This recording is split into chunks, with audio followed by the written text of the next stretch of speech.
Hello, I'm Dr. Jerry Jones, CEO and Chief Instructor at Medicus of Houston. I've created several short videos for those who are just beginning their study of electrocardiography. Now, these are very short snapshots. They're not exhaustive dissertations, but I think you will learn something from each of them. So let's get started. Okay, let me begin by saying that this ECG was recorded from a stable patient. This patient was not experiencing any sort of medical crisis, so we have time to look at the ECG. One of the first things we want to learn is if the patient is in sinus rhythm. Sinus rhythm is normal. The sinus node is located in the upper right atrium, and it is essentially the pacemaker of the heart. So we want to be sure that the patient is in sinus rhythm. How do we tell? We tell by looking at the P waves in leads 1 and 2. If the P waves in those leads are all upright, then it is very, very likely that the patient is in sinus rhythm. And if the P waves in lead 2 are larger than the P waves in lead 1, it's even more likely. And that is the case here, although it is a subtle difference. Now, sometimes you can't help but notice an abnormality somewhere on the ECG. It just grabs your attention, and that's the case here. We have a premature atrial complex. A little focus in the atrium has fired and created an atrial depolarization that managed to conduct through the AV node into the ventricles and then discharge the ventricles. You can see it where the green arrow is, and you can follow it up and down through all 6 channels there. These lines are all represent channels, and they are recorded simultaneously. So when you see something that is not clear in one channel, you can look above or below and try to see if you have a more clear rendition of what's going on. We'll be back to this in a moment. I want you to take the time to really learn about lead AVR. When I was in training back in the 1970s, we were told that lead AVR had no meaning. In fact, we were even told not to pay any attention to it whatsoever. Well, that was a really bad mistake because it has a lot of meaning, a lot of usefulness, and it's a very, very important lead. Now, it has a configuration that is rather unique. It has a negative P wave, an S wave, usually a deep S wave. It sometimes has a little R wave following the S wave, which really makes that S wave a Q wave. And then it has a negative T wave. Literally, if an S wave precedes a small r, it's actually a Q wave. A true S wave can only follow an R wave, whether it's large or small. But we usually consider these S waves. Now, this is a classic lead AVR QRST morphology. This is what lead AVR should look like. It'll have an R wave following the S wave, and that's acceptable. It may have an R wave preceding the S wave, but that's very abnormal. That is not normal. Lead AVR is the only limb lead that should look like this under normal circumstances.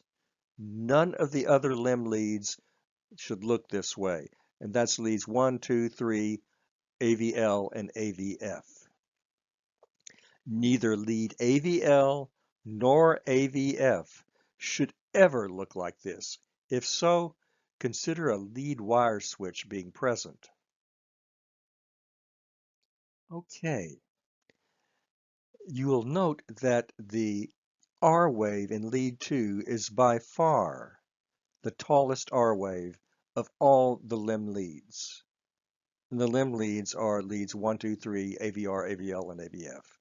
But the R wave in this instance in lead 2 is by far the largest. Now, when a lead contains the largest R wave, the lead that is 90 degrees to that lead will have the smallest R wave or QRS complex. Well, lead AVL happens to be 90 degrees from lead 2. It happens to be perpendicular to lead 2. And you can see that the QRS complex in lead AVL is virtually isoelectric. Quite literally, it's isoelectric. That makes it very, very difficult to interpret. But I want to warn you that just because it's small does not mean that it is inconsequential, that it doesn't have meaning, and that it can't tell you something. Just because a deflection is very small does not diminish the importance of any ST elevation or depression in that lead. This is very common in lead AVL because the QRS complex in lead 2 usually tends to be the largest of all the limb leads. Therefore, the QRS complex in lead AVL, which is perpendicular, will usually be by far the smallest. Acute myocardial infarctions manifesting this lead are often overlooked because it's so small. Always be careful of lead AVL. I told you on a previous slide that there was an abnormality on the ECG that caught my eye, and indeed it was this premature atrial complex.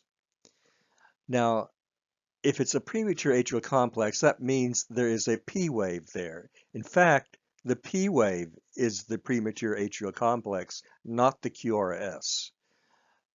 But we can't really see a good P wave there because if it's there, it's hidden in the T wave of the previous QRS complex. Same thing up in lead 1, and we really can't see anything in lead 3 either. But if we keep coming down, when we get to the V1 rhythm strip, we do see a definite inverted P wave, and that is the premature atrial complex, which has managed to conduct to the ventricles and produced an incomplete right bundle branch block. I say it's incomplete because it's less than 120 milliseconds. So it is not a complete bundle branch block. It's an incomplete right bundle branch block. Reason for that is the right bundle branch has a longer refractory period than the left, and this is normal. Everyone's right bundle branch has a slightly longer refractory period than the left. That's just the way we're made.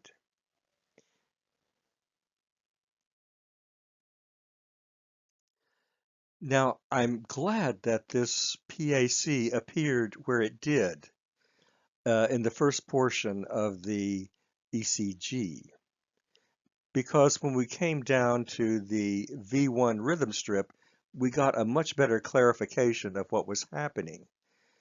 But do you know what? We would not have been able to do that if the V1 rhythm strip weren't there. Now, let's look at all these lines. There are 6 lines going across the ECG, and each one is called a channel. This is a 6-channel ECG. We have the 12-lead ECG in the first 3 channels, which means that there's a 2.5-second strip of each lead. Just 2.5 seconds. Now, if we didn't have the V1 rhythm strip, we would not be able to tell for sure what was going on with this PAC. Of course, we would know that there was a PAC present, but it wouldn't have given us nearly as much information as it would have with the V1 rhythm strip. In other words, without a V1 rhythm strip, the abnormality would have to have appeared during that third 2.5 second section, which contains lead V1. But when you have a V1 rhythm strip, a premature beat, a premature ectopic beat occurring anywhere on the ECG will show up in lead V1. And it's very important to be able to see it in lead V1 because lead V1 is the lead that best separates right from left, or as you will learn as you get more advanced, anterior from posterior. But it is the best lead for that. So it's very important that we have a lead V1 rhythm strip. Whenever you're running ECGs, make sure that at least a lead V1 rhythm strip is included. V2 is very helpful too. V5, not always quite so much.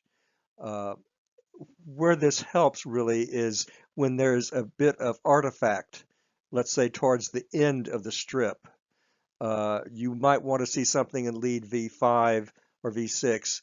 Well, you can't because of the artifact, but now you would have this lead V5 rhythm strip, which will be able to show you what's going on, at least in the first portion of the recording. So when you record an ECG, it's best if you can at least get a V1 rhythm strip, at least a V1 rhythm strip. It's very important. There you go, V1. Thank you very much for your time and attention. And I want to invite you to come join me in one of my master classes. You can learn more about them on my website at https://medicusofhouston.com. I'm also on Blue Sky at ecgprof.bsky.social, and it's called ECG Nerds. Now, before you leave, be sure and subscribe to my channel and hit that like button. I'll see you next time. Take care.